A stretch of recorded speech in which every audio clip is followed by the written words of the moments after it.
बच्चों, online teaching में आपका स्वागत है। लोकतांत्रिक राजनीति में आपको मैं अधिकारों के बारे में बता रहा था। अधिकार क्या है, आखिर लोकतंत्र में अधिकारों की क्या ज़रूरत होती है, ये मैं आपको बता चुका था। अब भारतीय संविधान में अधिकार, इसमें सबसे पहले है समानता का अधिकार।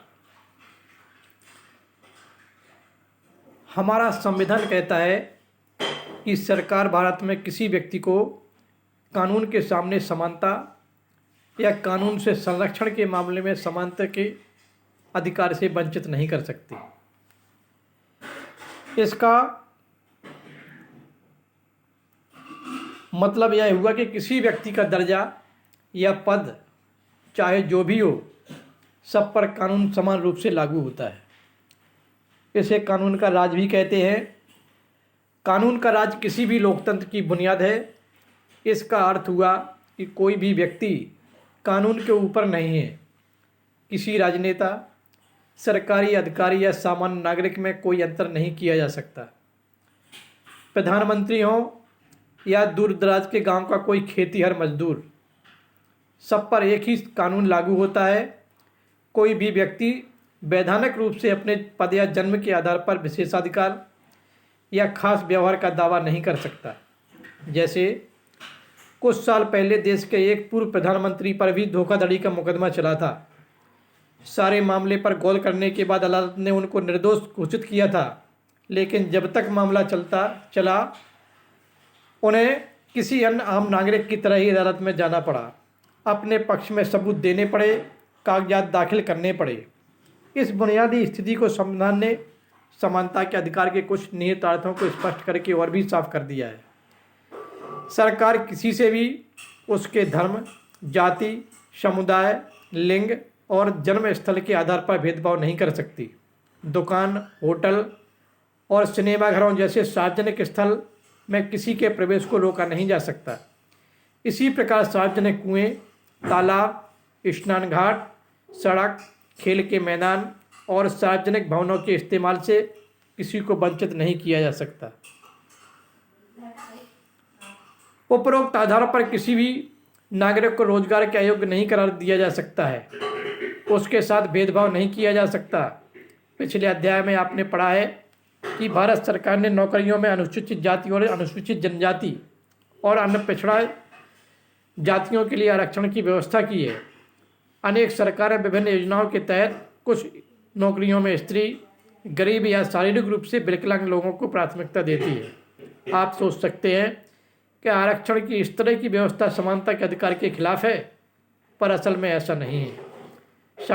समानता का मतलब है हर किसी से उसकी ज़रूरत का ख्याल रखते हुए समान व्यवहार करना।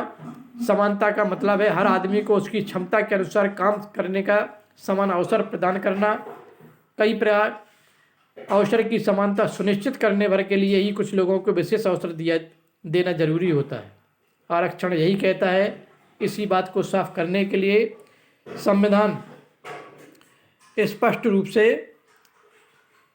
कहता है कि इस तरह का आरक्षण समानता के अधिकार का उल्लंघन नहीं है। किसी तरह का भेदभाव न होने का सिद्धांत सामाजिक जीवन पर भी इसी तरह लागू होता है। संविधान सामाजिक भेदभाव के एक बहुत ही प्रबल रूप छुआछूत का जिक्र करता है और सरकार को निर्देश देता है कि वह इसे समाप्त करे। किसी भी तरह के छुआछूत को कानूनी रूप से गलत करार दिया गया है। यहाँ छुआछूत का मतलब कुछ खास जातियों के लोगों के शरीर को छूने से बचना भर नहीं है। यह उन सारी सामाजिक मान्यताओं और आचरणों को गलत भी करार देता है जिसमें किसी खास जाति में जन्म लेने वाले से लोगों को नीची नज़र से देखा जाता है या उनके साथ अलग तरह का व्यवहार किया जाता है। इसलिए भारतीय संविधान ने छुआछूत को दंडनीय अपराध घोषित किया है।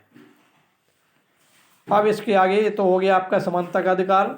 इसके आगे है स्वतंत्रता का अधिकार। ये भी हमारा मौलिक अधिकार है। स्वतंत्रता का मतलब बाधाओं का ना होना है।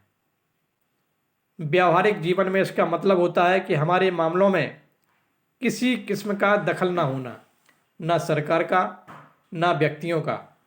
हम समाज में रहना चाहते हैं, लेकिन हम स्वतंत्रता भी चाहते हैं। हम मनचाहे ढंग से काम करना चाहते हैं। कोई हमें यह आदेश ना दे कि उसे ऐसा करो वैसे करो। इसीलिए भारतीय संविधान ने प्रत्येक नागरिक को कई तरह की स्वतंत्रताएं भी दी हैं। इसमें सबसे पहले है अभिव्यक्ति की स्वतंत्रता।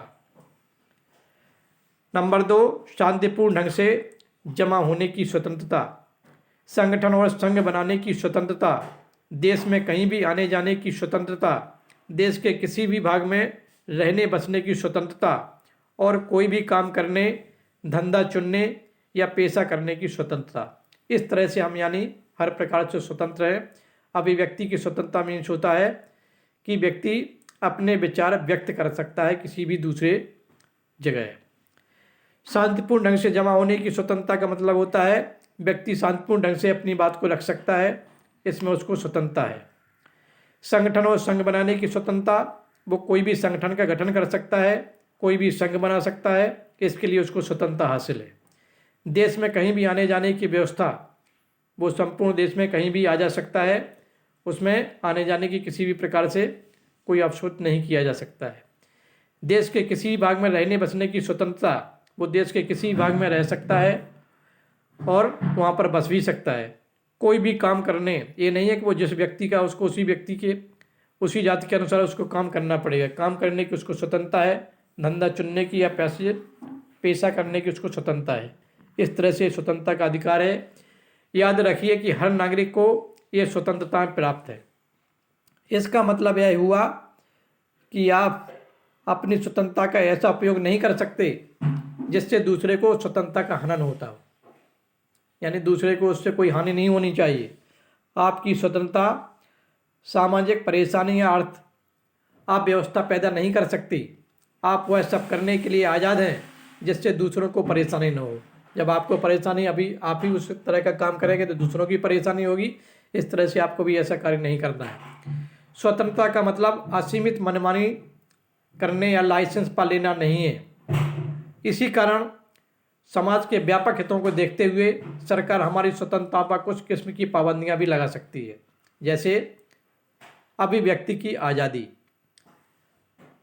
हमारे लोकतंत्र की एक बुनियादी विशेषता है अभिव्यक्ति की आज़ादी में बोलने, लिखने और कला के विभिन्न रूपों में स्वयं को व्यक्त करना शामिल है। यानी वो किसी भी तरह से यानी अपनी बात बोल भी सकता है, लिख भी सकता है, कला के माध्यम से भी वो दर्शा सकता है, वो स्वयं, ये सब उसमें शामिल होता है। दूसरों से स्वतंत्र ढंग से विचार विमर्श और संवाद करके ही हमारे विचारों और व्यक्तित्व का विकास होता है।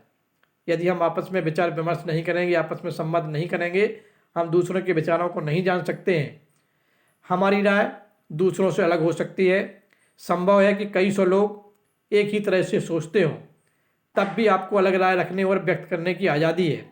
आप सरकार की किसी नीति से या किसी संगठन की गतिविधियों से असहमति रख सकते हैं।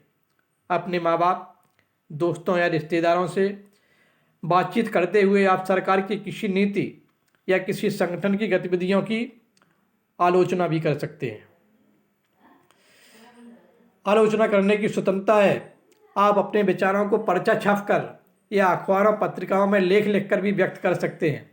आप यह काम चित्र बनाकर, कविता या गीत लिखकर भी कर सकते हैं, पर आप इस स्वतंत्रता का उपयोग करके किसी व्यक्ति या समुदाय के खिलाफ हिंसा को नहीं भड़का सकते। आप इस स्वतंत्रता का उपयोग करके लोगों को सरकार के खिलाफ बगावत के लिए नहीं उकसा सकते। आप किसी के खिलाफ झूठी बातें कहने या उसकी प्रतिष्ठा गिराने वाली बातें प्रचारित करने में स्वतंत्रता का इस्तेमाल नहीं कर सकते। नागरिकों को किसी मुद्दे पर जमा होने, बैठक करने, प्रदर्शन करने, जुलूस निकालने का अधिकार है। वे यह सब किसी समस्या पर चर्चा करने, विचारों का आदान प्रदान करने, किसी उद्देश्य के लिए जनमत तैयार करने या किसी चुनाव में किसी उम्मीदवार या पार्टी के लिए वोट मांगने के लिए कर सकते हैं। पर ऐसी बैठकें शांतिपूर्ण ढंग से होनी चाहिए। इससे सार्वजनिक अव्यवस्था या समाज में अशांति नहीं फैलनी चाहिए। इन बैठकों और गतिविधियों में भाग लेने वालों को अपने पास हथियार नहीं रखने चाहिए। नागरिकों को संगठन बनाने की भी स्वतंत्रता है। जैसे किसी कारखाने के मजदूर अपने हितों की रक्षा के लिए मजदूर संघ बना सकते हैं किसी शहर के कुछ लोग भ्रष्टाचार या प्रदूषण के खिलाफ अभियान चलाने के लिए संगठन बना सकते हैं। किसी भी नागरिक को देश के किसी भी हिस्से में जाने की स्वतंत्रता है। हम भारत के किसी भी हिस्से में रह सकते हैं और बस सकते हैं। जैसे असम का कोई व्यक्ति हैदराबाद में व्यवसाय करना चाहता है, संभव है कि उसने इस शहर को देखा भी ना हो या यहाँ उसका कोई संपर्क भी ना हो, फिर भी भारत का नागरिक होने के नाते ये सब कर सकता है। इसके आगे